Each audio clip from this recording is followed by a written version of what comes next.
But it's really interesting the references and kind of trigger words that are within the statement of Sean Marks. Sean Marks is the GM of the Brooklyn Nets. And it's important to point out that the Nets, and this was created by Sean Marks, widely were considered to have the best culture in the sport. Kenny Atkinson was their coach. They had guys like Spencer Dinwiddie, Karis LeVert. They had young dudes, old dudes, and they had great culture. But they felt like they had topped out with Kenny Atkinson because he didn't work with Kyrie. And if it didn't work with Kyrie, then I guess it didn't work with Kevin Durant. Even though both were injured, KD coming off the torn Achilles tendon, Kyrie had gotten injured that year. He was let go. Jacque Vaughn was the interim. This is the bubble year. And since then, they hired Steve Nash. And whatever you think of Steve Nash as a coach, keep in mind, he is incredibly close friends with Sean Marks. Okay, Sean was a bench player on the Steve Nash-led Suns teams. Okay, they have similar interests, travel in similar circles, and they're very, very close friends. Like, if Steve Nash were to leave the Nets, my guess it would only be if he's like, I'm done with it, not I'm going to fire you. So with that in mind, take a listen to what Sean Marks said when he was asked about whether or not the Nets wanted to remain committed long-term to Kyrie Irving. Is the organization committed to Kyrie long-term? Yeah, look, I think that's something we've been discussing and we will continue to debrief on and discuss throughout this off-season. And it's honestly not just Kyrie. I mean, you bring Kyrie up, but we have decisions to make on a variety of different free agents throughout our roster. We haven't had any of those discussions yet, so it would be unfair for me to comment on how it looks with us and Kyrie, because to be quite frank, he has some decisions to make on his own, what he's going to do with his player option and so forth like that. But I think we know what we're looking for. We're looking for guys that want to come in here, be part of something bigger than themselves, play selfless, play team basketball, and be available. And that goes not only for Kyrie, but for everybody here. Did you guys hear the code words in there? Right? He wants you to be available. Okay. What was the thing that Kyrie has not been throughout his career because of injury, and that was not this year because he didn't want to get vaccinated? Available, right? Wait, what about selfless? Not getting vaccinated was seen by a lot of people as being selfish, putting your own personal interest above that of the team. Also combine that. You have selfless and playing for each other. It's not really how Kyrie has rolled. So again, I'm not making something up. I'm not making a mountain out of a molehill. I'm simply ingesting what I've heard and saying, I don't know, pretty obvious right there what he's saying about Kyrie Irving.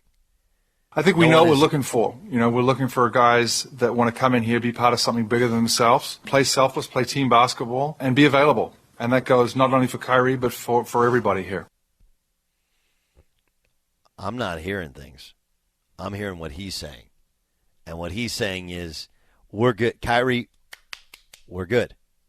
Doesn't it feel that way? I don't know if that's the right decision, but it feels like that's what he's saying. We're in a world where most general managers, what's the win? And I get it that Sean's an Aussie and Aussies generally straight shooters. The one part is some of that hasn't been discussed. Like, really? You haven't discussed scenarios? Of course you discussed it. But we're in a world where you're better off saying, of course we want him back, even if you don't. Yeah, I mean, listen, if we can work out a reasonable long-term deal, sure. He did not say that. And while you could also say he didn't say no, it was definitely not a yes. And then if you follow it up with a couple of the key points that he pointed to, they run directly contrary to how people perceive Kyrie Irving. I mean, that's fascinating.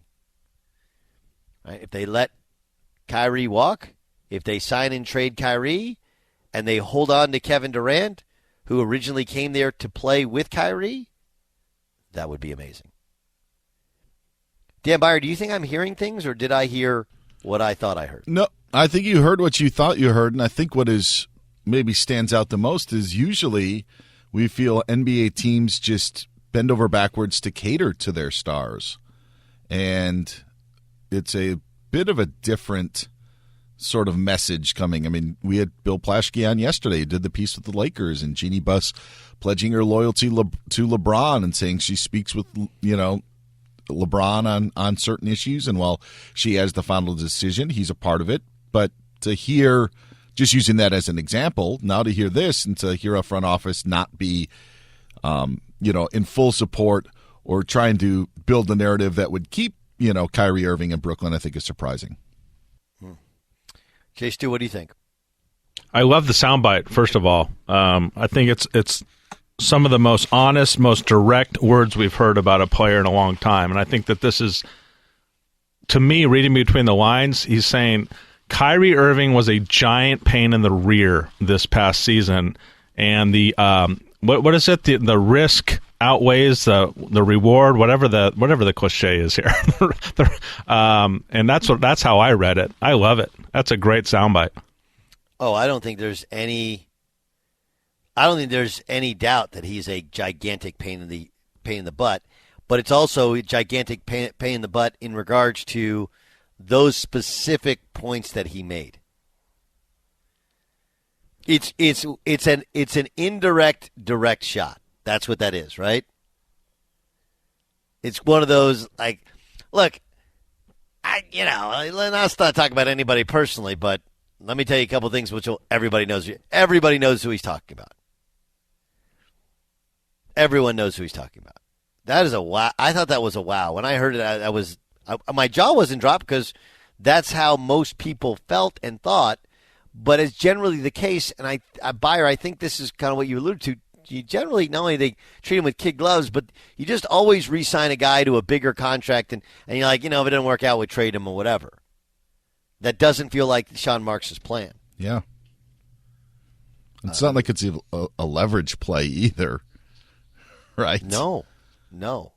That's just him. That's just him saying, like, look, this is what we want, and if we don't, well, that it sets up the next press conference when they bid adieu or sign and trade or whatever to Kyrie Irving, where you go like, look, we had a way in which we want to do things, and that wasn't how we want to do it, and so we move on.